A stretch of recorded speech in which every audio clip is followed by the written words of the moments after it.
अस्सलाम वालेकुम dear students. आज आपका पहला problem book keeping and accountancy partnership final account का पेश किया जा रहा है। तो शुरू करने से पहले मैं आप तमाम बच्चों को कुछ हिदायत देना चाहता हूँ कि प्रॉब्लम को कैसे शुरू करना है, प्रॉब्लम को कैसे याद रखना है, ये सारी बातें आपको जहन में रखना है। सबसे पहले तो प्रॉब्लम जब भी हम स्टार्ट करेंगे तो प्रॉब्लम स्टार्ट जब होगा तो प्रॉब्लम के अंदर आपको सबसे पहले एक ट्रायल बैलेंस दिया जाएगा और उस ट्रायल बैलेंस के नीचे कुछ एडजस्टमेंट होगी। तो प्रॉब्लम आप लोगों को एग्ज़ाम में 12 मार्क्स का आएगा और ये कंपलसरी प्रॉब्लम होता है। इस पर आप लोगों का फोकस ज़्यादा होना चाहिए क्योंकि ये लेंथी प्रॉब्लम है, इसमें टाइम भी ज़्यादा लगता है, तो इसलिए इसकी प्रैक्टिस भी होना बहुत ज़रूरी है। तो मैं आप बच्चों से रिक्वेस्ट करूँगा कि जो भी प्रॉब्लम आपको यहाँ फाइनल अकाउंट के ताल्लुक से बताई जा रही है, समझाई जा रही है, आप उसको राइटिंग में भी लाएं, अपनी नोटबुक पर लिखें और प्रॉब्लम सॉल्व करने की कोशिश करें ताकि आपकी प्रैक्टिस हो और एग्ज़ाम में आपको कम से कम टाइम में आप प्रॉब्लम सॉल्व कर सकें। तो बुक कीपिंग एंड अकाउंटेंसी के अंदर देखो सब चीज़ें जो है टाइम मांगती हैं और टाइम के अंदर सारी चीज़ें होनी चाहिए, वरना आपका पेपर जो है छूट सकता है। तो टाइम को कवर करने के लिए प्रैक्टिस होना बहुत ज़रूरी है। तो पहला प्रॉब्लम मेरे पास बुक है सामने, मैं आप लोगों को पेज नंबर बता देता हूँ। मैंने आपसे पहले भी कहा कि तमाम बच्चों के पास बुक होना बहुत ज़रूरी है ताकि जो भी प्रॉब्लम यहाँ समझाई जा रही है उसका सॉल्यूशन लिखा जा रहा है तो वो सॉल्यूशन कौन सा प्रॉब्लम है वो आपको मालूम होना चाहिए। तो यहाँ पर पेज नंबर 24 दिया हुआ है, प्रॉब्लम नंबर 1। तो उसको रीड करें, उसको पढ़ें। मैं यहाँ प्रॉब्लम सॉल्व करता हूँ। मैंने पहले बताया प्रॉब्लम जो स्टार्ट होगा वो एडजस्टमेंट से स्टार्ट होगा। मैं पहले उसका इंस्ट्रक्शन पढ़ रहा हूँ। Daya and Shyama are partner sharing profit and losses in the ratio of 1:1। उनका रेशियो क्या है? 1:1। प्रॉफिट शेयरिंग रेशियो कितना है? 1:1, मतलब 1/2। From the following trial balance, नीचे जो ट्रायल बैलेंस दिया हुआ है, एंड एडिशनल इंफॉर्मेशन, और उसके नीचे जो एडजस्टमेंट या एडिशनल इंफॉर्मेशन दी है उसके प्रिपेयर, क्या तैयार करना है? Prepare trading and profit and loss account, trading and profit and loss account and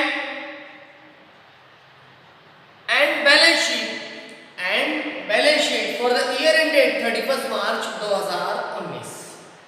31 मार्च को हमारा अकाउंट क्लोज होता है और फाइनल अकाउंट मैंने पहले ही बताया ये हमारा साल के आखिर में तैयार होता है या साल गुजरने के बाद तैयार होता है। साल भर में कितनी एक्टिविटी हमारी हुई है वो सारी एक्टिविटी को रिकॉर्ड किया जाता है।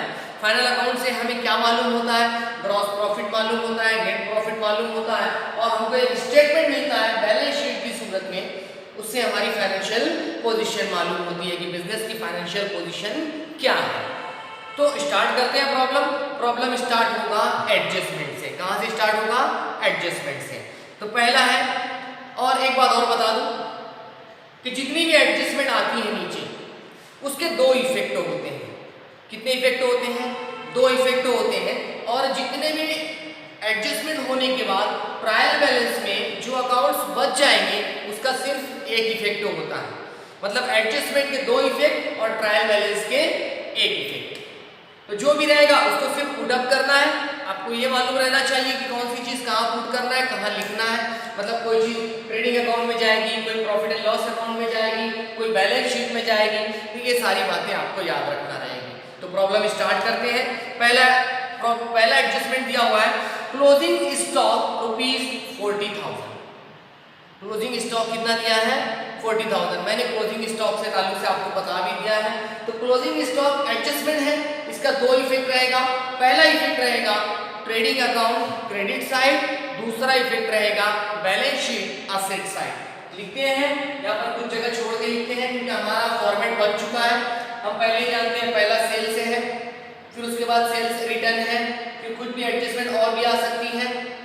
ड्राइंग वगैरह आ सकती है, गुड्स थेफ्ट बाय फायर आ सकता है। तो 2-4 लाइन यहाँ छोड़ देना है और छोड़ने के बाद आप लिखना है by closing stock.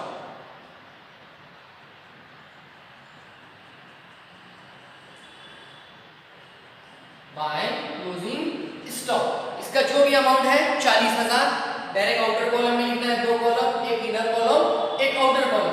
Direct outer column में 40,000 ये एक इफेक्ट हुआ। हमें इफेक्ट याद रखना है कि एक इफेक्ट हुआ। दूसरा इफेक्ट मैंने कहा बताया, बैलेंस शीट असेट साइड। यहां पर सिर्फ आप स्टॉक लिखें या क्लोजिंग स्टॉक लिखें, स्टॉक 40,000, स्टॉक 40,000। ये आपका एक एडजस्टमेंट हो गया। आगे बढ़ते हैं।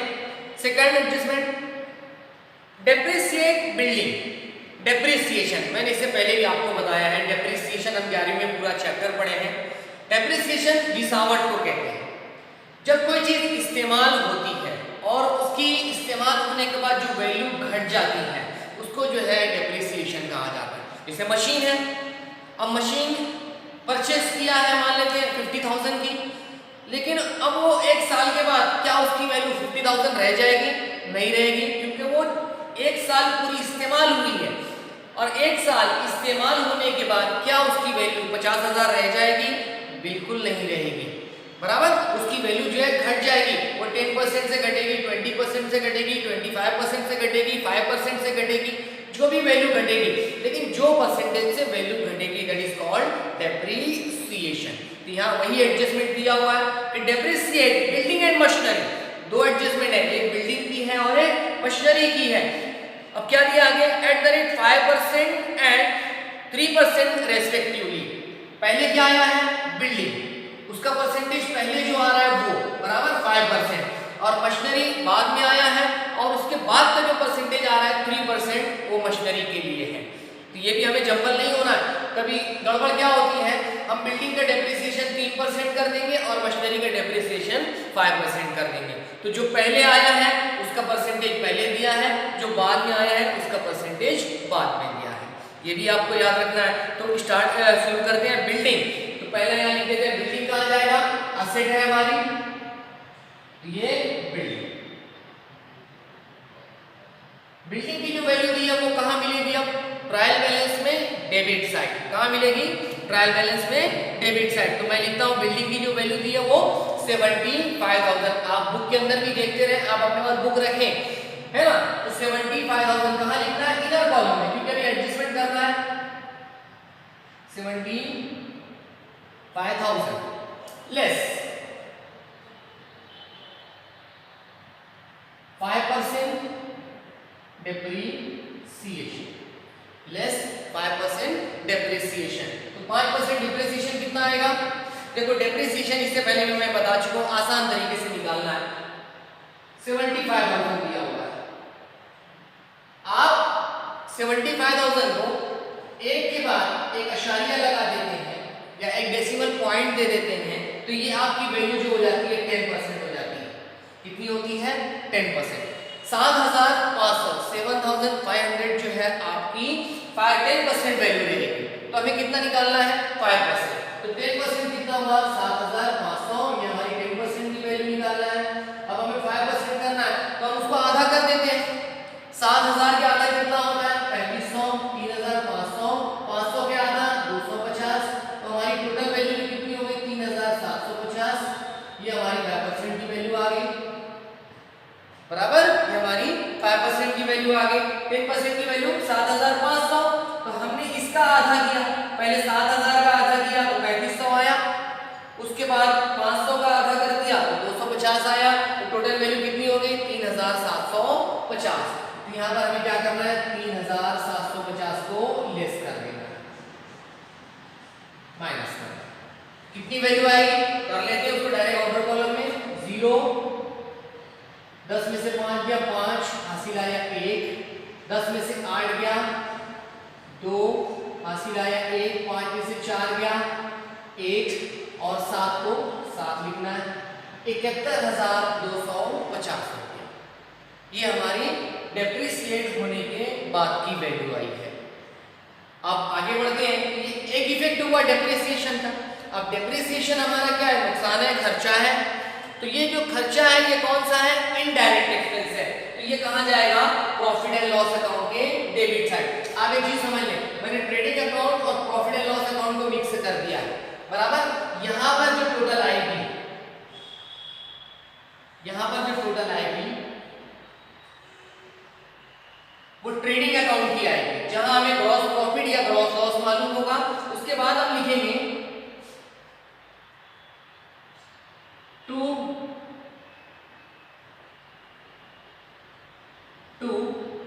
Depreciation on building, to depreciation on building. कितना दिया है? सिर्फ जितने से वैल्यू कम होगी वही अमाउंट आएगा। ये अमाउंट लिखने की जरूरत नहीं है, सिर्फ आपको कितना लिखना है? 3750 रुपया।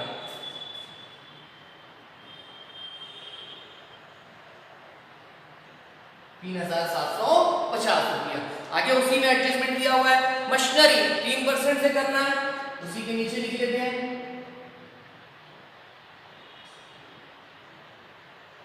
मशीनरी की वैल्यू कहां मिलेगी? ट्रायल बैलेंस में डेबिट साइड। तो मशीनरी कितना दिया हुआ है आप भी देखें। मशीनरी दिया हुआ है 1,14,800, 1,14,800। अब इसमें करना है लेस 3% डेप्रिसिएशन। तो आप तमाम बच्चे समझ के चले कैसे एडजस्टमेंट हो रही है। तो इसमें से अब लेस करना है 3%। वैल्यू कितनी है? 1,14,800। सर 1,14,800 का 3% वैल्यू कैसे निकालें? अब आप तो 5% बता दिया है।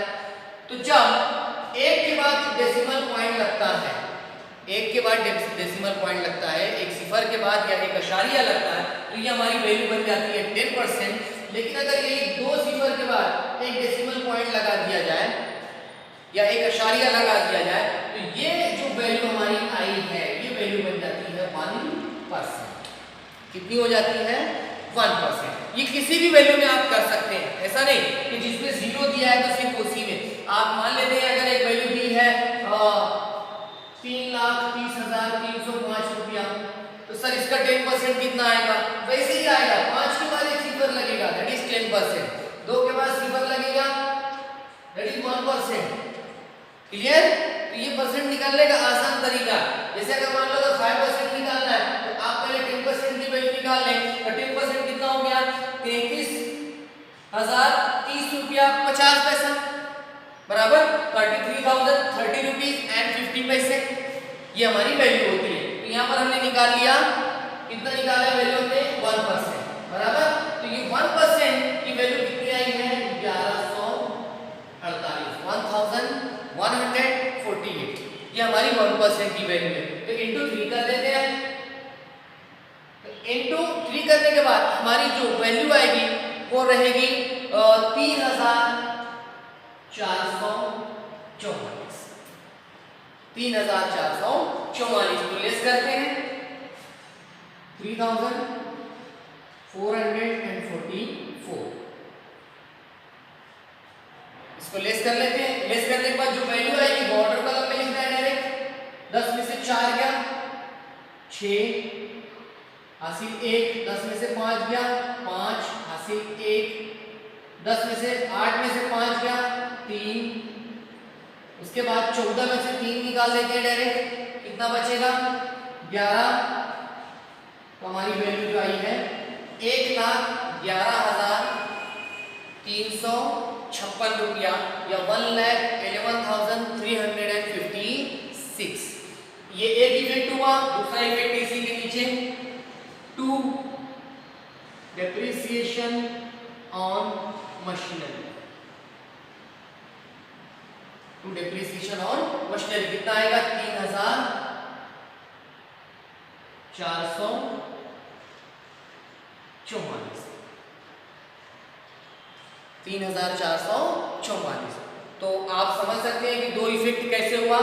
पहला इफेक्ट इधर से लेस हुआ, दूसरा इफेक्ट जो है प्रॉफिट एंड लॉस अकाउंट के डेबिट साइड गया। उसके बाद की adjustment, adjustment number 3, bill receivable. Bill receivable include dishonoured bill of ₹30,000। आप बच्चे बिल रिसीवेबल क्या होता है? हुंडी। जब बाजार के अंदर माल उधार बेचा जाता है तो जो शख्स माल उधार खरीदता है, जो डेटर होता है हमारा, तो वो हमें एक करारनामा देता है कि भाई एक बिल को एक्सेप्ट करता है कि मैं जो है 1 महीने के बाद इस पेमेंट की अदायगी करूंगा। That is called bill. जो सेलर होता है वो बिल को ड्रॉ करता है और बायर जो होता है वो बिल को एक्सेप्ट करता है। ड्रॉ इसलिए होती है कि वो बायर जो होता है उस चीज का वादा करता है कि भाई मैं वक्त आने पर पेमेंट कर दूंगा। That is called bill. Bill receivable. तो ये बिल रिसीवेबल हमारी जो है असेट होती है। तो असेट है, उसमें क्या दिया है कि बिल रिसीवेबल इंक्लूड क्या दिया है? Dishonour bill. मतलब 3,000 का बिल जो है डिसऑनर हो गया है, मतलब वो पेमेंट नहीं मिला है। That is called dishonour of bill. यानी वक्त पर डेटर पेमेंट नहीं देता है, उसको कहा जाता है डिसऑनर ऑफ बिल। तो बिल रिसीवेबल में क्या दिया हुआ है कि 3,000 का बिल हमारा नहीं है, तो बिल रिसीवेबल कहाँ मिलेगा? ट्रायल बैलेंस के asset side. That is called bill receivable. तो बिल रिसीवेबल लिखते हैं, बिल रिसीवेबल। बिल रिसीवेबल कहाँ मिलेगा? Trial balance debit side. तो बिल रिसीवेबल कितना दिया हुआ है? 28,000। आप बुक के अंदर भी देखें, आपके सामने बुक रखें 28,000। अब इसमें जो है बिल 3,000 का नहीं मिला है, दैट इज कॉल्ड लेस। इसमें से कम कर लेना है, लेस डिसऑनर ऑफ बिल। सिर्फ आप डिसऑनर लिख दें वो भी चल जाएगा, लेस डिसऑनर। लेस डिसऑनर कितने का?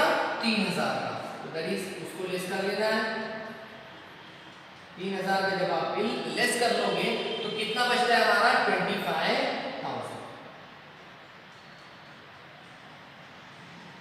25,000। एक इफेक्ट हुआ। अब दूसरा इफेक्ट, सर ये जो डिसऑनर हुआ है ये तो हमारा कोई खर्चा नहीं है, कोई नुकसान नहीं है। एक बात समझिए, उस पार्टी ने या उस बायर ने पेमेंट देने से इनकार किया है, लेकिन अभी पेमेंट आया नहीं है या पेमेंट देने से मना नहीं किया है। हो सकता है वो 10 दिन के बाद दे दे, हो सकता है 15 दिन के बाद और टाइम ले ले या 1 महीने का और टाइम ले ले, लेकिन पेमेंट आएगा। लेकिन उससे हमारा क्या होगा? लेना बढ़ जाएगा। उससे क्या होगा? हमारा लेना बढ़ जाएगा। तो लेना कहाँ होता है? जो हमारे डेटर्स होते हैं वो हमारा लेना होता है। डेटर्स जो होते हैं हमारे, वो हमारा क्या होता है? लेना होता है। तो डेटर्स क्या हो जाएंगे? बढ़ जाएंगे। इससे कितने से बढ़ेंगे?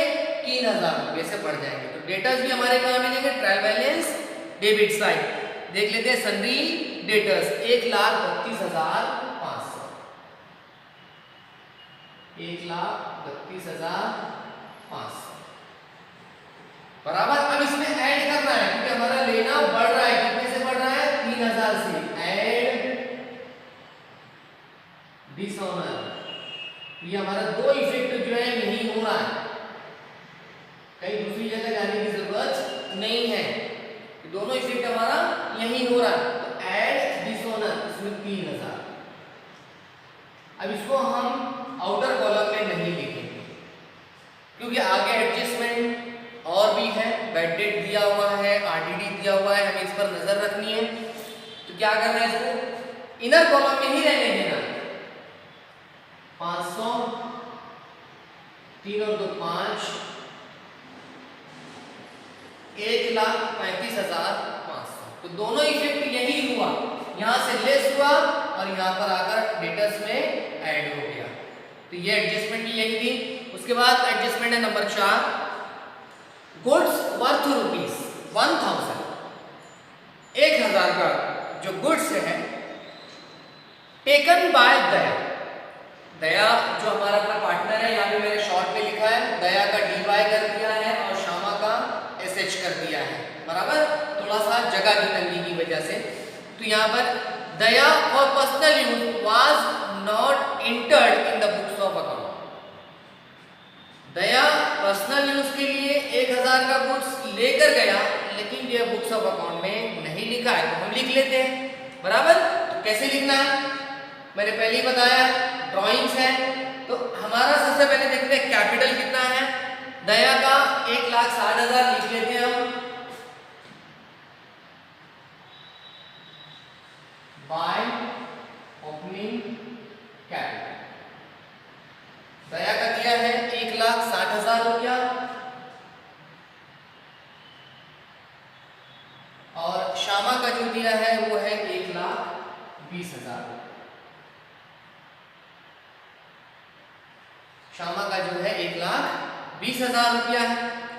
अब ड्राइंग दिया है, ड्राइंग का जो इफेक्ट है वो क्या है। पहला इफेक्ट पार्टनर्स के अकाउंट में जाएगा क्योंकि वो लेकर गया है, दया अकाउंट डेबिट हुआ, कितना 1,000 रुपया। लेकिन दूसरा दया लेकर जा रहा है, तो हमारा दूसरा इफेक्ट हुआ वो कहां से रहेगा, ट्रेडिंग अकाउंट से रहेगा। ट्रेडिंग अकाउंट के क्रेडिट साइड लिखना रहेगा, बराबर। तो पहला इफेक्ट यहां पर लिखना है टू ड्राइंग।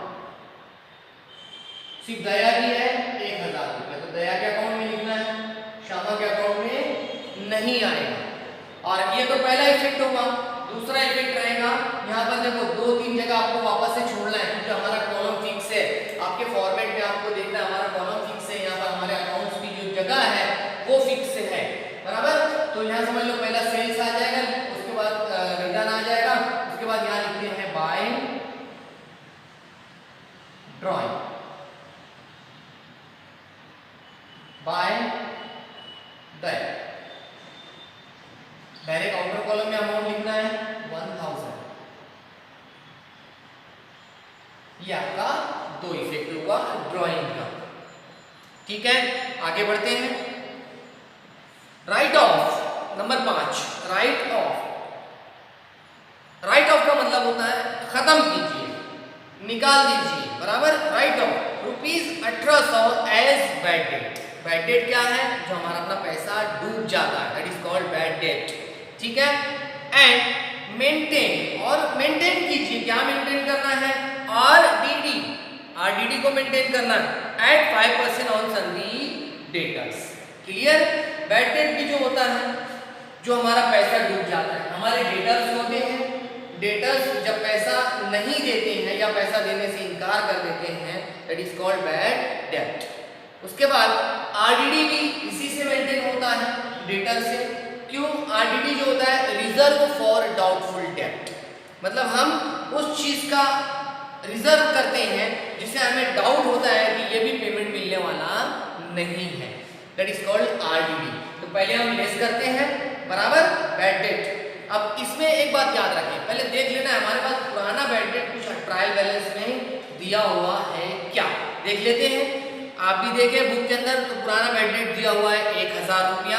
अब एक नया बैड डेट भी आ रहा है 1800 रुपया, बराबर। तो पहले एक काम करते हैं, पहले जो नया है उसको लेस करते हैं, less bad debt, less bad debt. कितना दिया है, 1800 रुपया नया, लेस कर लिया। एकदम आसान और सिंपल है, आप समझ के चलिए। हमने क्या किया, एडजस्टमेंट से चल रहे हैं, और पहले क्या कर रहे हैं, बैड डेट को, नया बैड डेट को क्या कर रहे हैं, वो लेस कर दिया। ये हमारा एक काम खत्म हुआ। अब 15 में से अगर आप 8 निकालोगे तो 7 बचेगा, हासिल 1, 5 में से 2 जाएगा तो 3 बचेगा, बराबर। हासिल हासिल नहीं आएगा, यहाँ पर आएगा 1,33,700।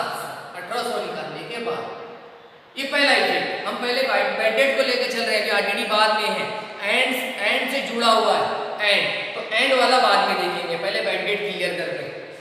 तो यहाँ पर हमने नया बैड डेट निकाल लिया। अब पुराना बैड डेट कहाँ जाएगा, प्रॉफिट एंड लॉस अकाउंट के debit side to bad debt, to bad date.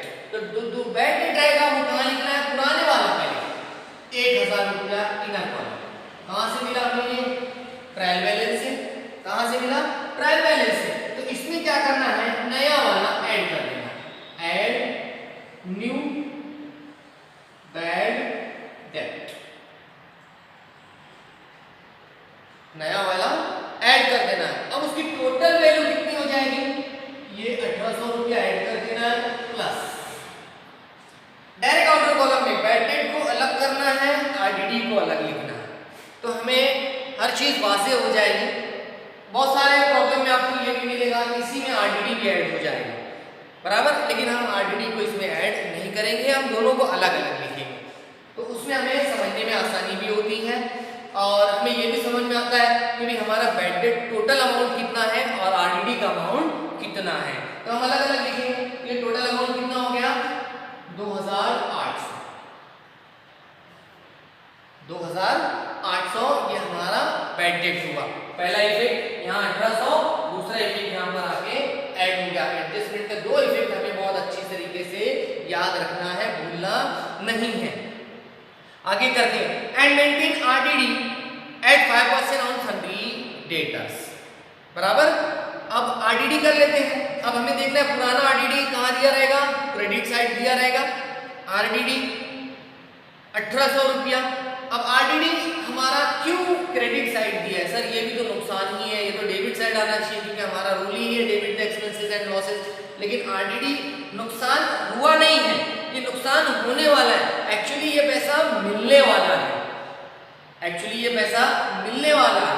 अगर मिल गया तो बहुत अच्छा है और नहीं मिलेगा तो उसको बैड डेट में चला जाएगा। तो हमें शक है, अभी हमें क्या है, डाउट है, शक है। तो इसलिए हमने क्या किया, उसको क्रेडिट साइड पे लिखा है कि हमें ये पैसा मिल सकता है, हमें ये पैसा मिल सकता है, ये हमारी अपनी इनकम हो सकती है। तो ये आरडीडी, लेकिन ये जो क्रेडिट साइड आरडीडी दिया रहेगा इसे हमें छेड़ना नहीं है। इसका सिंपल इफेक्ट जो रहेगा वो हमें कहाँ लिखना है, प्रॉफिट एंड लॉस अकाउंट के क्रेडिट साइड सिर्फ लिख देना है सेम अमाउंट। और हमें जो एडजस्टमेंट दिया रहेगा वो यहाँ पर हमें ये एडजस्टमेंट करना है। तो एडजस्टमेंट क्या रहेगी, अभी आपको जब वो ट्रायल बैलेंस जब हम लिखने जाएंगे तो आप लोगों को ये आरडीडी समझ में आ जाएगा, क्लियर हो जाएगा। तो यहाँ पर क्या करना है, लेस 5% आरडीडी मेंटेन करना है 5%। अब इसका 5% कितना होता है निकालना पड़ेगा, बराबर। आरडीडी का 5% कितना दिया वैल्यू,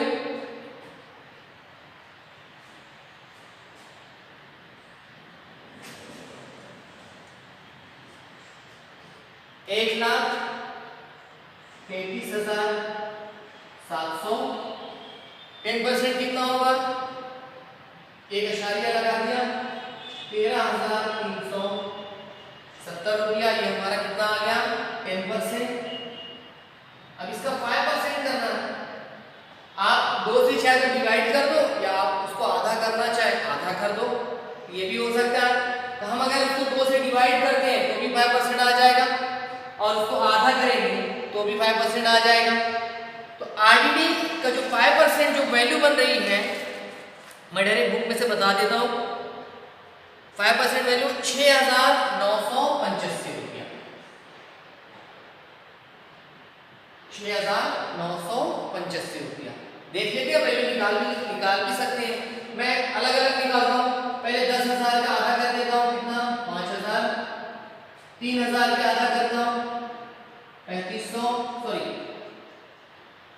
3,000 का आधा करता हूँ 1,500, बराबर।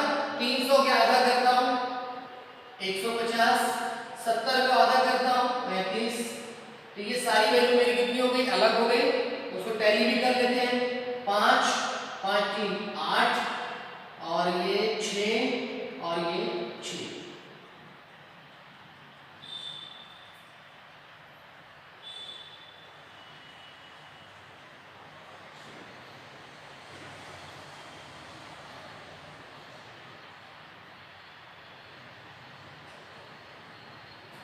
₹6,685 रुपया हो सकता है, वैल्यू में कुछ मिस्टेक आए, लेकिन हमारी जो वैल्यू आई है हम उसी वैल्यू से करेंगे। 6,985 रुपया, क्योंकि इनकी वैल्यू बदल रही है।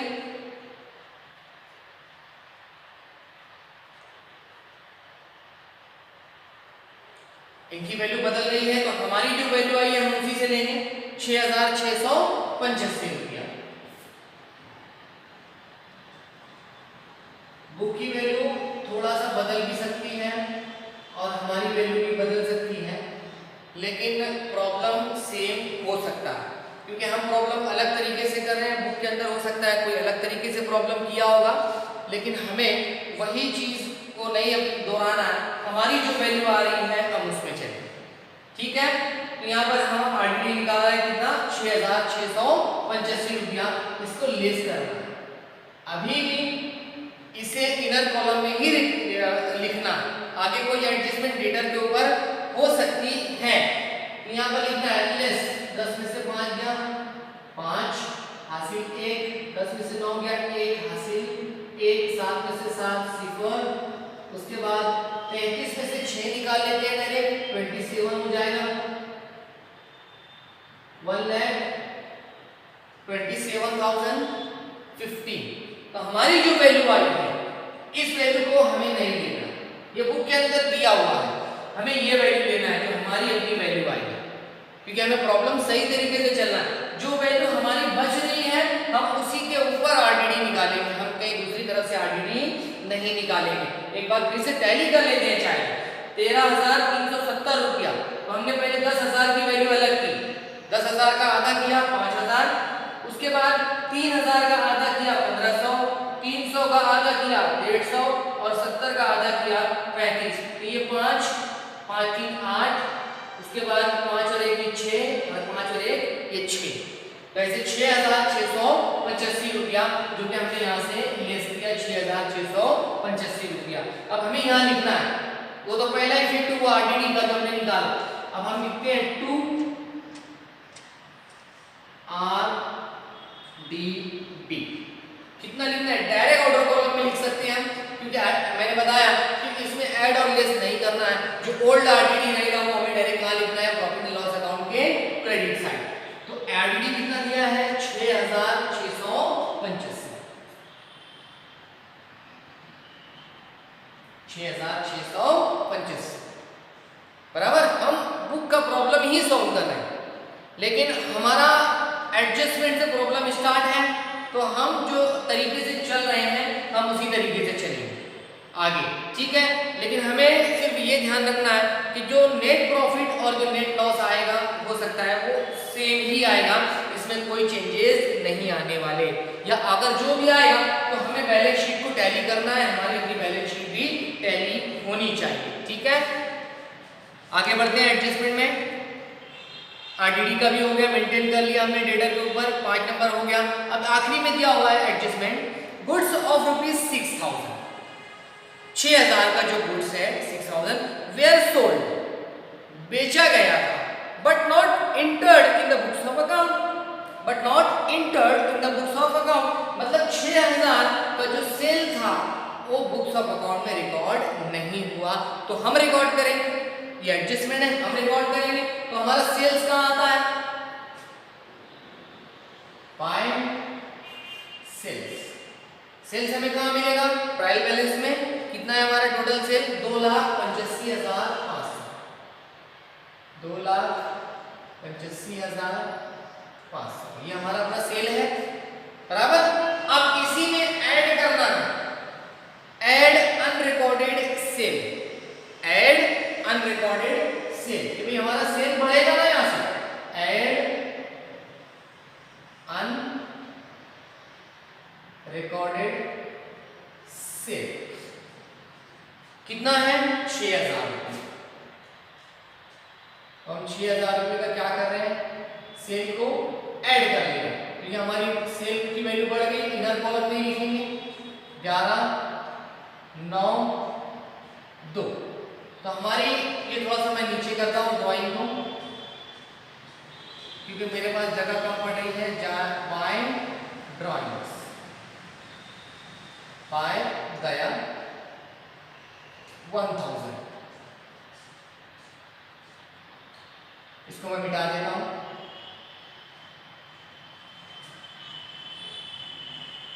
ठीक है। ड्राइंग को सिर्फ मैंने नीचे लिख दिया है, आगे से ऊपर से मिटा दिया है। तो ये हमारा अनरिकॉर्डेड सेल हुआ, अब जब सेल हुआ तो हमारा लेना बढ़ जाएगा। पहला इफेक्ट क्या हुआ कि हमने अनरिकॉर्डेड सेल को ऐड कर लिया, तो जब ऐड किया तो हमारा लेना बढ़ेगा या नहीं बढ़ेगा? बिल्कुल बढ़ जाएगा सर। तो यहाँ पर लेना कहाँ है हमारा? ये डेटर्स है, इनसे हमें पैसा लेना है। तो ऐड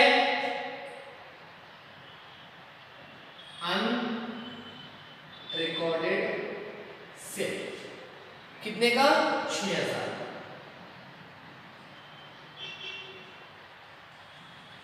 प्लस 6000 प्लस कर लेते हैं तो कितना हो जाएगा? 1,33,000 050। अभी भी मैंने इनर कॉलम में लिखा है, ये हमें याद रखना है। जो अमाउंट इनर कॉलम में लिखा है उसे हमें याद रखना है ताकि हमें उसे आउटर कॉलम करने में आसानी हो, है ना। कोई भी अमाउंट इनर कॉलम में नहीं छूटना चाहिए, सारा का सारा अमाउंट आउटर कॉलम में आना चाहिए, क्योंकि हम जो टोटल करेंगे वो आउटर कॉलम की करेंगे। तो एडजस्टमेंट हमारी पूरी हुई, ट्रायल बैलेंस की तरफ आते हैं। जैसे ही एडजस्टमेंट हमारी कंप्लीट हो जाएगी हमें ट्रायल बैलेंस कंप्लीट करना रहेगा। मैंने पहले ही बताया आप लोगों को कि एडजस्टमेंट के या एडिशनल इंफॉर्मेशन के दो इफेक्ट रहेंगे, और जो हमारे ट्रायल बैलेंस में जो वैल्यू हमारी बच जाएगी, जो अकाउंट्स की वैल्यू बच जाएगी, उन अकाउंट की जो वैल्यू रहेगी वो सिर्फ एक इफेक्ट रहेगी। तो लेकिन जो हमारा एडजस्टमेंट हो चुका है ट्रायल बैलेंस को, उसको दोबारा लिखने की जरूरत नहीं है। तो जो हो जाएगा हम उसे छोड़ देंगे। तो स्टॉक देखो यहाँ पर पहले ही दिया हुआ है, डेबिट साइड, डेबिट बैलेंस में, ट्रायल बैलेंस में, बुक के अंदर आप देखें स्टॉक दिया हुआ है पहला 1/4/2018, 1 अप्रैल 2018 हमारा अकाउंट जो क्लोज हो रहा है वो कहाँ क्लोज हो रहा है? 31 मार्च 2019। 1 अप्रैल को दिया है, मतलब ओपनिंग स्टॉक। ओपनिंग स्टॉक हमारा कहाँ जाता है? ट्रेडिंग अकाउंट के debit side. 2 opening stock direct outer column में लिखना है। कितना दिया वैल्यू? 65,000 65,000। उसके बाद बिल रिसीवेबल दिया है, हमारा हो चुका है। वेजेस एंड सैलरी ये हमारा डायरेक्ट एक्सपेंस है, तो यहाँ पर हम छोड़ के लिखते हैं, हमारा जहाँ पर आएगा 2 परचेसेस रहेगा। उसके बाद लेस रिटर्न आएगा। उसके बाद हम लिखेंगे 2 wages and salary. 2 wages and salaries हमारा डायरेक्ट खर्चा है, डायरेक्ट एक्सपेंस है 9,000। डायरेक्ट आउटर कॉलम में लिख रहा हूं मैं 9,000 बराबर। आगे बढ़ते हैं, सन्ड्री डेटर्स ये भी हमारा हो गया, बैड डेट्स हो गया, परचेसेस की जगह हमने छोड़ी हुई है तो परचेसेस लिखते हैं 1,48,000। इनर कॉलम में लिखना है, क्यों? अगर रिटर्न्स आएगा तो हम रिटर्न को लेस कर लेंगे। 1,48,000।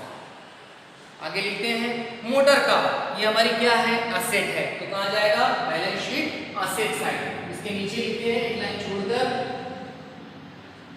Motor car. क्या वैल्यू दी है मोटर कार की? इसकी वैल्यू जो दी है 68,000 रुपये। डायरेक्ट ऑर्डर कॉलम में लिखना है क्योंकि इसके ऊपर कोई एडजस्टमेंट नहीं है। 68,000। आगे लिखते हैं मशीनरी हो चुका है। ऑडिट फीस वकील की होती है, चार्टर्ड अकाउंटेंट की फीस होती है ऑडिट की, तो ये हमारी कितनी है? 1,200 रुपया इनडायरेक्ट एक्सपेंस है हमारा। तो 2 ऑडिट फीस कितनी दी है? 1,200, 1,200। आगे बढ़ते हैं, सेल्स रिटर्न, जो हमने माल बेचा था वो वापस आ गया बराबर। तो जो हमारा एक्चुअल सेल रहेगा वो सेल में से वैल्यू जो सेल जो रहेगा वो कम हो जाएगा, तो लेस कर लेना है। कितना है? 2,000। मैंने अपनी जगह छोड़ के रखी है, लेस सेल्स रिटर्न। हमारा सेल एक्चुअल कितना बता रहा है? 2,91,500, लेकिन अब क्या हुआ? 2,000 का जो सेल था वो वापस हो गया, उससे हमारी वैल्यू क्या हो जाएगी? सेल की कम हो जाएगी। तो 2,000 का लेस कर लेना है। अब डायरेक्ट ऑर्डर कॉलम में हम लिख सकते हैं, क्योंकि क्योंकि अब कोई एडजस्टमेंट नहीं आएगी। तो यहाँ लेस करोगे 2000 तो कितना हो जाएगा 2,89,500, 2,89,500, 2,89,500। तो ये हमारी अपनी वैल्यू आएगी। आगे बढ़ते हैं। बिल्डिंग सॉरी सेल्स रिटर्न हुआ। सेल्स रिटर्न के बाद जो दिया हुआ है हमारा डिस्काउंट। डिस्काउंट अगर डेबिट साइड में है तो that is called discount allowed. Discount दो टाइप के होते हैं, एक डिस्काउंट अलाउड होता है, एक डिस्काउंट रिसीव्ड होता है। डिस्काउंट अलाउड उसको कहते हैं जो हम अपने कस्टमर को देते हैं, जो हम अपने डेटर्स को देते हैं, that is called discount allowed. तो डिस्काउंट जब हम देते हैं तो हमारा नुकसान होगा, हमारा अपना खर्चा होगा। डिस्काउंट डेबिट साइड में भी आएगा, डिस्काउंट क्रेडिट साइड में भी आएगा, लेकिन डिस्काउंट जो डेबिट साइड आएगा वो हमारा अपना खर्चा रहेगा, और डिस्काउंट क्रेडिट साइड जो आएगा वो हमारा डिस्काउंट रिसीव्ड होगा, वो हमारी डिस्काउंट इनकम होगी। बराबर। तो यहाँ पे डेबिट साइड दिया है तो हम डेबिट साइड का इधर लिखेंगे प्रॉफिट एंड लॉस अकाउंट के debit side to discount, to discount कितना दिया है अमाउंट 2300। डायरेक्ट काउंटर कॉलम में लिख देंगे 2300। क्लियर। आगे बढ़ते हैं। बिल्डिंग हो चुका है हमारा। कैश एट बैंक हमारी अपनी असेट है, कैश है, कहां पर है बैंक में है 12,000। असेट साइड जाएगी बैलेंस शीट के असेट साइड मोटर कार के नीचे लिखते हैं कैश एट बैंक। कितनी वैल्यू दी हुई है 12,000 की, डायरेक्ट आउट कॉलम में। ठीक है। आगे बढ़ते हैं। 10% इन्वेस्टमेंट। देखिए ये एक इंटरनल एडजस्टमेंट है। इन्वेस्टमेंट क्या होता है कि हम अपना पैसा या बिजनेस का पैसा कहीं पर इन्वेस्ट करते हैं, सरमायाकारी करते हैं, जिसे मान लेते हैं शेयर परचेज कर लेते हैं, बराबर, और या बैंक में डिपॉजिट कर देते हैं। तो ये बहुत सारी चीज़ें हैं जो बिजनेस के अंदर की जाती हैं कि जो हमारे पास जो प्रॉफिट का पैसा होता है वो पैसा जो हम कहीं ना कहीं इन्वेस्ट करते हैं। तो इन्वेस्ट करने से बिजनेस की इनकम और बढ़ती है। तो यहाँ पर 10% जो है उसकी वैल्यू लिखी है, मतलब 10% इंटरेस्ट लिखा होगा। तो जहाँ पर भी इन्वेस्टमेंट किया गया है, डेटर्स में, डिबेंचर्स में किया होगा, शेयर में किया होगा, या बैंक के अंदर एफडी किया होगा, बहुत सारी जगह पर जो इन्वेस्टमेंट किया जाता है। तो यहाँ पर 10% इन्वेस्टमेंट हमारी अपनी क्या है असेट है। यहाँ पर मैं लिख रहा हूँ इन्वेस्टमेंट, बराबर। तो इन्वेस्टमेंट कितना है 20,000। हमारा एक्चुअल इनर कॉलम में लिखना है, एडजस्टमेंट है ये 20,000। अब 10% हमारी अपनी उसमें इंटरेस्ट है, तो इंटरेस्ट जो है क्या होती है हमारी अपनी इनकम होती है। तो 10% से इन्वेस्टमेंट की वैल्यू बढ़ जाएगी, 10% से इन्वेस्टमेंट की वैल्यू बढ़ेगी। तो यहाँ पर क्या करना है ऐड 10% इंटरेस्ट।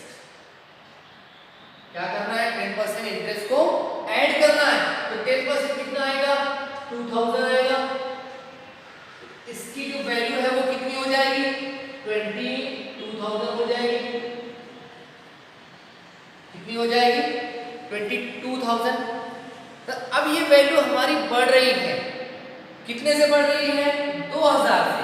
और जो इंटरेस्ट है वो हमारी क्या है इनकम है। तो इनकम का दूसरा इफेक्ट कहाँ जाएगा इनडायरेक्ट इनकम है।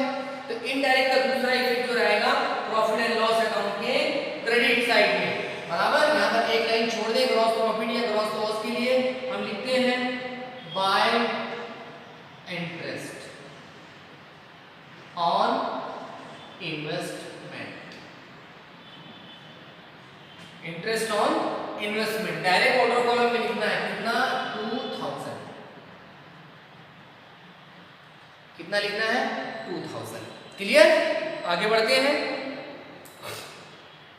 एडवर्टीजमेंट ये भी हमारा अपना खर्चा है, लेकिन आगे ये भी एक एडजस्टमेंट दिया हुआ है paid for 9 month. Paid for 9 month मतलब ये हुआ कि हमने एडवर्टीजमेंट का पैसा सिर्फ 9 महीने का अदा किया है, 3 महीने का देना बाकी है। हमारा अपना जो फाइनल अकाउंट होता है वो पूरे साल का होता है, जो 1 अप्रैल से स्टार्ट होकर 31 मार्च तक जाता है। तो मतलब ये 9 महीने का दिया हुआ है, जनवरी फरवरी मार्च का पैसा नहीं दिया हुआ है। क्या हुआ? जनवरी फरवरी और मार्च का पैसा एडवर्टीजमेंट का नहीं दिया है, जो हमारा देना बाकी है, जो हमारा देना बाकी है। तो इस चीज को आप समझ के चलें। तो एडवर्टीजमेंट हमारा अपना खर्चा है, तो उसको लिखते हैं इनर कॉलम में लिखेंगे क्योंकि ये इंटरनल एडजस्टमेंट है। तो लिखते हैं टू एडवर्टीजमेंट। अब एडवर्टीजमेंट कितना दिया हुआ है? 4500। अब इसमें और ये भी 4500 कितना दिन का दिया है? 9 महीने का दिया है, लेकिन हमारा 3 महीने का देना बाकी है। हमें कैसे मालूम पड़ेगा 1 महीने का कितना है? तो यहाँ 4500 वैल्यू आप लिखें, आप डिवाइडेड बाय 9 कर दें, बराबर। तो 9 × 9 9 बचे 45, कितना आएगा? 500 रुपया पर मंथ आ गया। 500 रुपया पर मंथ आया। तो हमारा 3 महीने का देना बाकी है, तो ये 500 × 3 कितना हो जाएगा? 1500 रुपया। मतलब 1500 रुपया हमारा आउटस्टैंडिंग है, हमारा देना बाकी है। तो क्या करना है यहाँ पर? ऐड, क्योंकि हमें पूरा पूरा अमाउंट चाहिए। Add 3 months outstanding, 3 months outstanding कितना है? 1500। अब उसकी टोटल वैल्यू जो आएगी बाहर हो जाएगी 6000। हमारा एक्चुअल खर्चा कितना है? 6000। अब ये भी एडजस्टमेंट है, तो एडजस्टमेंट का 2 इफेक्ट होना जरूरी है। तो ये पहला effect, profit and loss account में ऐड हो गया खर्चा, बराबर। ये 9 महीने का और ये 3 महीने का। अब टोटल खर्चा 12 महीने का कितना हो गया पूरे साल का? 6000 रुपया। लेकिन अब इसको हमें दूसरी जगह लिखना है, बैलेंस शीट लायबिलिटी साइड, क्योंकि हमारा देना बाकी है। तो कुछ लाइन छोड़ देता हूं मैं, यहां पर लिखता हूं आउटस्टैंडिंग एडवर्टीजमेंट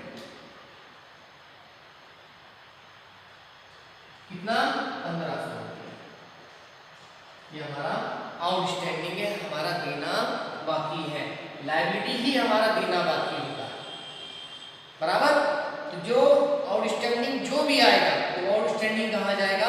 लायबिलिटी साइड जाएगा। अब उसके बाद दिया है रॉयल्टीज। रॉयल्टीज ये हमारा अपना खर्चा है, डेबिट साइड दिया है। अगर क्रेडिट साइड दिया होता तो हमारी इनकम होती, डेबिट साइड दिया तो हमारा खर्चा है।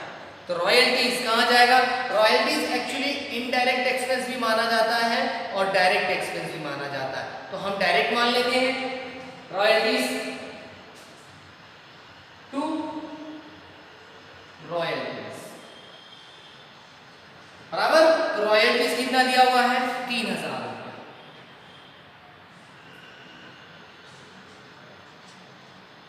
ट्रायल बैलेंस का सिर्फ एक इफेक्ट। आगे बढ़ते हैं, जनरल रिजर्व। जनरल रिजर्व आप चाहें तो पार्टनर में डिस्ट्रीब्यूट कर सकते हैं, आप चाहें तो पार्टनर में डिस्ट्रीब्यूट भी कर सकते हैं, और आप अगर चाहें तो उसको डायरेक्ट हम बैलेंस शीट लायबिलिटी साइड भी लिख सकते हैं। तो जो तरीका दिया है तो हमें ये समझना है कि भाई हमें क्या करना है जनरल रिजर्व के ताल्लुक से। तो बैलेंस शीट के अंदर लिखा है या उसने जो है डायरेक्ट डिस्ट्रीब्यूट कर दिया है, ये भी हमें मालूम करना चाहिए, लिखना चाहिए। तो मैंने पहले बताया ट्रायल बैलेंस के अंदर एक इफेक्ट दिया हुआ है, तो आप जैसे चाहें वैसे लिख सकते हैं। जनरल रिजर्व को आप पार्टनर में डिस्ट्रीब्यूट भी कर सकते हैं और आप उसे लिख भी सकते हैं। तो पहले जो ऊपर सबसे जगह होती है ये कैपिटल की जगह होती है। किसकी जगह होती है? कैपिटल। तो कैपिटल में हम पहला जो रहेगा वो दया है। दया का कैपिटल जो कितना दिया हुआ है? 1,60,000। हमें यहाँ नहीं लिखना है क्योंकि हमने कैपिटल अकाउंट को बनाया हुआ है। जो भी प्रॉफिट या रिजर्व वगैरह जो भी आएगा हम उधर उसको डिस्ट्रीब्यूट करेंगे। लेकिन यहाँ पर जो जनरल रिजर्व दिया है हम उसे डायरेक्ट लिख देते हैं जनरल रिजर्व।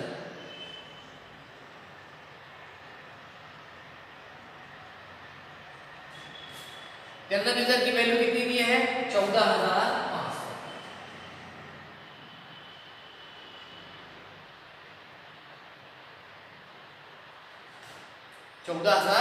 ये हमारी जनरल रिजर्व की वैल्यू है। उसके बाद कैपिटल दिया हुआ है, कैपिटल हमने कैपिटल अकाउंट में लिख दिया है ओपनिंग बैलेंस में। उसके बाद क्रेडिटर्स कितना दिया हुआ है 98,000, कहाँ जाएगा balance sheet liability side. Creditors 98,000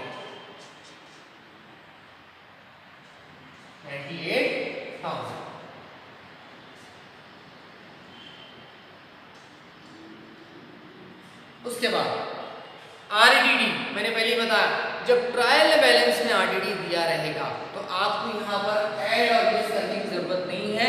इसको आपको प्रॉफिट एंड लॉस अकाउंट के क्रेडिट साइड लिख देना है बाय आरडीडी। ये आसान तरीका है, सिंपल तरीका है, ऐड और लेस करने में आप जंबल ना हो। तो ये दिया हुआ है 1800 रुपया। उसके बाद सेल्स दिया हुआ है जो हमने यहाँ पर लिख चुके हैं, उसमें एडजस्टमेंट जो थी वो भी हमने कर लिया है सेल्स। उसके बाद दिया है आउटस्टैंडिंग वेजेस, वेजेस का हमारा देना बाकी है, कहाँ जाएगा outstanding wages balance sheet liability side.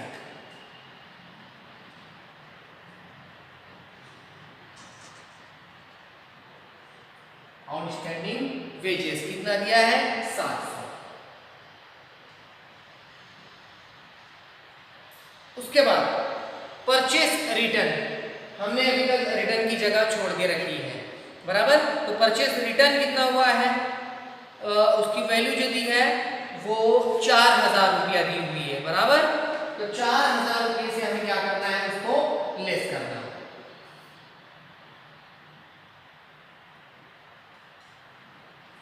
4,000 से लेस करके अब डायरेक्ट आउटर कॉलम में हम लिख सकते हैं क्योंकि हमारा प्रॉब्लम एंड पर है, एकदम कोई एडजस्टमेंट नहीं दिखती है। तो 1,44,000 ये हमारा परचेस हो गया। उसके बाद दिया हुआ है डिस्काउंट। देखो डिस्काउंट क्रेडिट साइड भी आया, मैंने आप लोगों को समझाया डिस्काउंट यहाँ पर अगर डेबिट साइड में है तो डिस्काउंट अलाउड होता है जो हम कस्टमर को देते हैं। लेकिन अब यहाँ पर प्रॉफिट एंड लॉस अकाउंट के क्रेडिट साइड आएगा bye discount, that is discount received रहेगा। ये हमें डिस्काउंट मिलता है तो डिस्काउंट जब हमें मिलेगा तो हमारी क्या रहेगी इनकम रहेगी। क्या रहेगी इनकम। तो कितना दिया है ये भी, इसकी भी वैल्यू कितनी है 1,800 रुपया।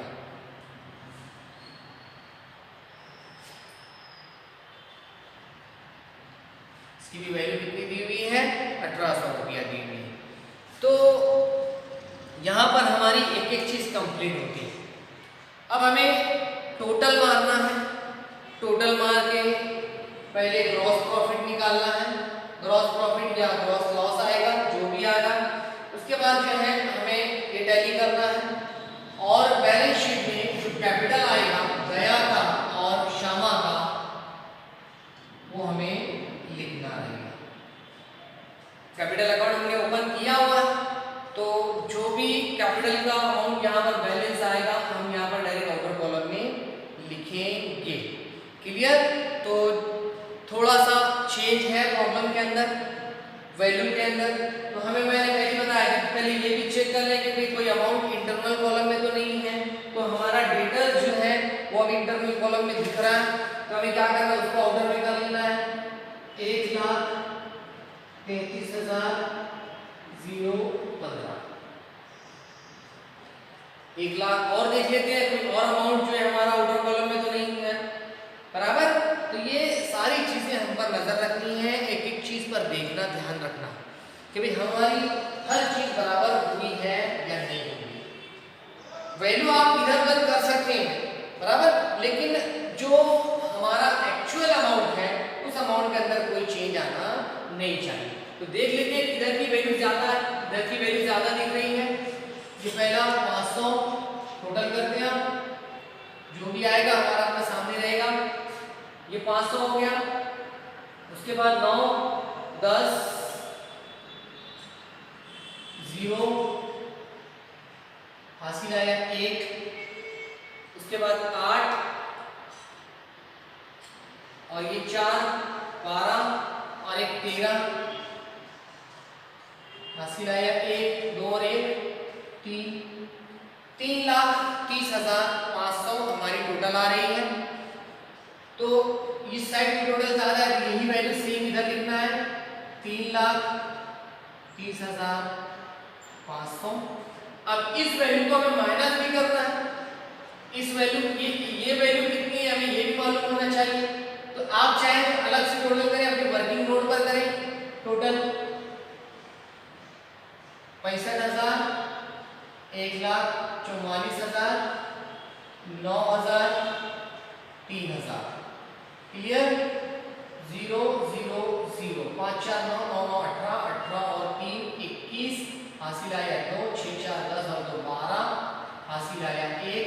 तो 2,21,000 आती है इधर की टोटल। तो हम यहाँ क्या करेंगे 3,30,500 में से माइनस कर देंगे। 3,30,500 में से वो वैल्यू माइनस करना है 2,21,000। तो जो हमारा बैलेंस बच रहा है 1,09,500। 1,09,500 तो ये यहां पर आएगा 1,09,500। तो ये हमारा क्या रहेगा ग्रॉस प्रॉफिट। क्योंकि क्रेडिट साइड ज्यादा है डेबिट साइड कम है, इसलिए हमारी क्या रहेगी 2 ग्रॉस प्रॉफिट। ये जो वैल्यू आई है ग्रॉस प्रॉफिट की। तो ग्रॉस प्रॉफिट कहां जाएगा trading account profit and loss account के क्रेडिट साइड इस तरफ। ठीक है? और अगर लॉस ना तो वो इस तरफ आएगा। तो ये हमारा यहां लिखा है बाय ग्रॉस प्रॉफिट। कितना आ गया ग्रॉस प्रॉफिट 1,09,500। 1,09,500। अब इधर भी टोटल ज्यादा है क्रेडिट साइड की, तो टोटल यहां भी कर देते हैं। ठीक है? इसकी टोटल देखते हैं 0 0। आप चाहे टोटल वर्किंग नोट पर करें ताकि वो आसानी से टोटल हो, टोटल के अंदर मिस्टेक नहीं होनी चाहिए। बराबर 8 5 13 13 और 8 21 हासिल 2 9 और 2 11 12 13 14 15 हासिल 1 10 और 1 11। 1,15,100 वही वैल्यू इधर आएगी 1,15,100। अब इसमें से ये तमाम वैल्यू की माइनस करना है। तो अब इसकी भी टोटल कर लेते हैं। क्या दिया हुआ उसकी टोटल उसको भी माइनस कर लेते हैं। पहले उसकी वैल्यू की टोटल कर लेते हैं 3,750 रुपया 3,444 रुपया 2,800 6,685 1,200 2,300 6,000। उसके बाद कोई वैल्यू नहीं है, इसकी टोटल करते हैं 5 4 9 5 4 9 9 और 8 17 हासिल आया 1 7 4 11 11 और 8 19 19 और 6 25 25 और 2 27 27 और 3 30 और 1 31 हासिल 3 3 3 6 और 2 8 8 और 6 14 15 16 17 17 और 6 23 23 और 3 26 26,179। तो ये जो माइनस होगा किसमें से होगा 1,15,100 रुपये में से 26,179 रुपया, ये माइनस हो जाएगा। बराबर 10 में से 9 जाएगा तो 1 बचेगा, हासिल 1। 10 में से 8 जाएगा 2 बचेगा, हासिल 1। 11 में से 2 जाएगा 9 बचेगा, हासिल 1 हो जाएगा। उसके बाद 15 में से 7 जाएगा 8, हासिल 1 हो जाएगा। बराबर। अब उसके बाद 11 में से 3 जाएगा, 11 में से 3 जाएगा तो 8 और 3 11 होता है, 8 हासिल। तो टोटल अमाउंट जो आएगा 88,921, 88,921 रुपया। तो ये हमारा जो रहेगा टोटल नेट प्रॉफिट आएगा। बराबर। टोटल में मिस्टेक नहीं होना चाहिए, हमें चेक कर लेना चाहिए। यानी 5 4 9 बराबर 5 4 9 9 और 8, 9 और 8 कितना होगा? बराबर 17। 17 के साथ हासिल आया 1। 7 4 11, 11 और 8 19, 19 और 6 25, 25 और 2 27, 27 और 3 30 और 1 31, 1 हासिल आया 3, 3 3 6 और 2 कितना आया?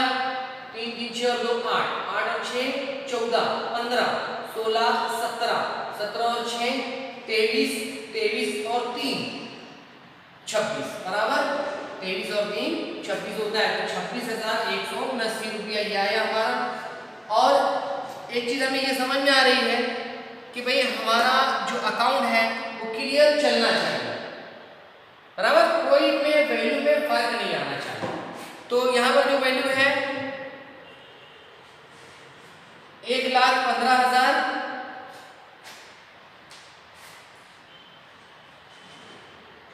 1,15,100 और हमारा जो है 88,921।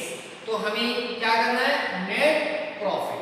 यहाँ पर हमारा आएगा 2 नेट प्रॉफिट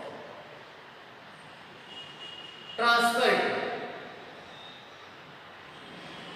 कैपिटल अकाउंट। क्योंकि जो नेट प्रॉफिट रहेगा वो पार्टनर में डिस्ट्रीब्यूट हो जाएगा। नेट प्रॉफिट जो रहेगा वो पार्टनर में क्या होगा? डिस्ट्रीब्यूट हो जाएगा, ट्रांसफर टू कैपिटल अकाउंट। तो हम कैपिटल अकाउंट में ट्रांसफर करेंगे, लेकिन वैल्यू कितनी आई है? 88,921।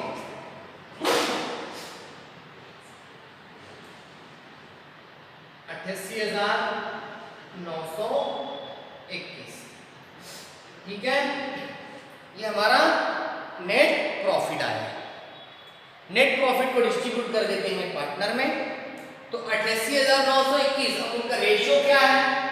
हमने पहले ही लिखा 1:1, मतलब 1/2। तो आधा बांट देते हैं, तो उसको डिवाइड कर लेंगे 88,921 को।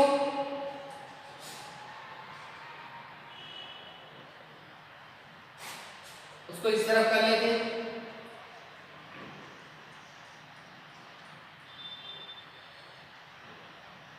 अब डिवाइडेड बाय 2 करना है।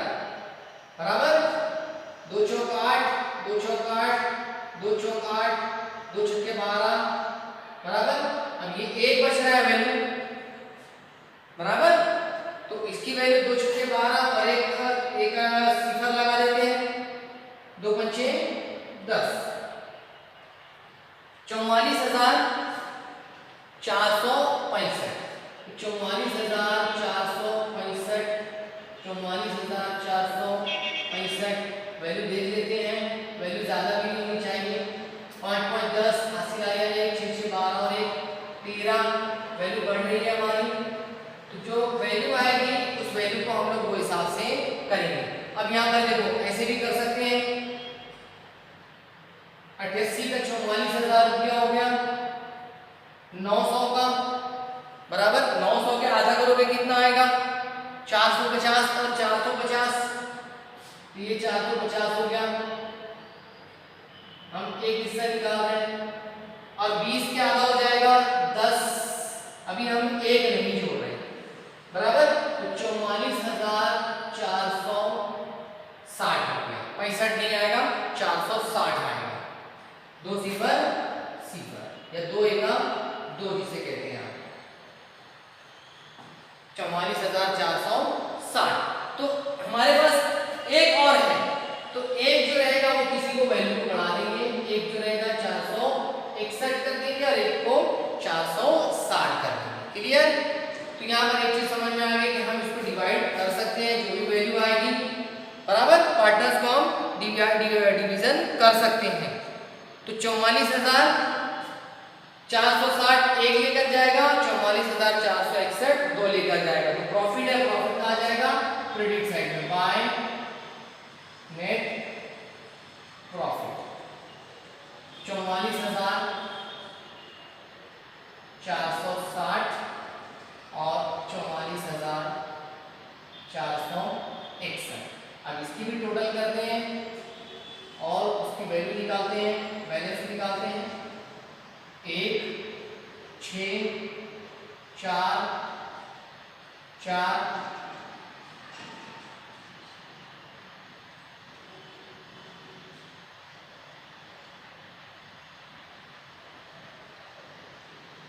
4 और 2 6, 1,64,461 और यहाँ पर भी आएगा 44,60 6 4 10 हासिल आया 1, यहाँ पर आएगा 2,04,460।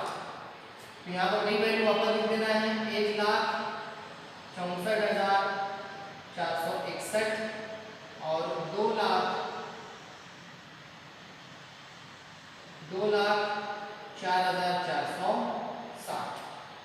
अब दया की जो है ड्राइंग भी है 1,000 रुपए की, तो वो माइनस कर लेंगे। तो 2 क्लोजिंग बैलेंस कितना आएगा वो माइनस कर लेते हैं, इसका तो कोई ड्राइंग नहीं है। तो 1,64,461 इसका पूरा है और जो दया की वैल्यू 1,000 माइनस करके 2,03,460। क्लियर? 2,03,460। तो जो बैलेंस आया है हम उसे डायरेक्ट क्या करना है, आउटर कॉलम में लिखेंगे, क्योंकि हमने कैपिटल अकाउंट बना लिया है पहले से। तो यहाँ पर 2,03,460 और शामा का जो दिया है 1,64,461। अब हमें बैलेंस शीट टैली करना है, देखते हैं वैल्यू क्या आती है, टैली कर लेते हैं। अमाउंट उसका हम भी वर्किंग नोट पर लिखकर करेंगे, टोटल वैल्यू देख लेंगे क्लियर है या नहीं है बराबर। पहले एसेट साइड ले लेते हैं 40,000, उसके बाद 71,250, उसके बाद 1,11,356, उसके बाद 25,000, उसके बाद 1,33,015, उसके बाद 68,000, उसके बाद जो रहेगा 12,000, उसके बाद वैल्यू देती है वो 22,000। ये सारी वैल्यू दी है, हमें इसकी टोटल करना है, दोनों साइड की टोटल चेक कर लेंगे। इधर क्या वैल्यू भी मैं लिख देता हूँ, 2,03,460, 1,64,461, 14,500, 1,500, उसके बाद 98,000, इसके बाद 700 बराबर। तो जो वैल्यू है वो वैल्यू को टोटल मानना है, दोनों साइड की टोटल हमारी बराबर आनी चाहिए, बैलेंस शीट टैली होनी चाहिए। कर लेते हैं, 1 6 6 12 2 हासिल आया 1, 4 4 4 8 8 5 13 13 13 और 5 18 18 और 7 25 और 1 24 हासिल आया 2, 4 और 3 7 7 4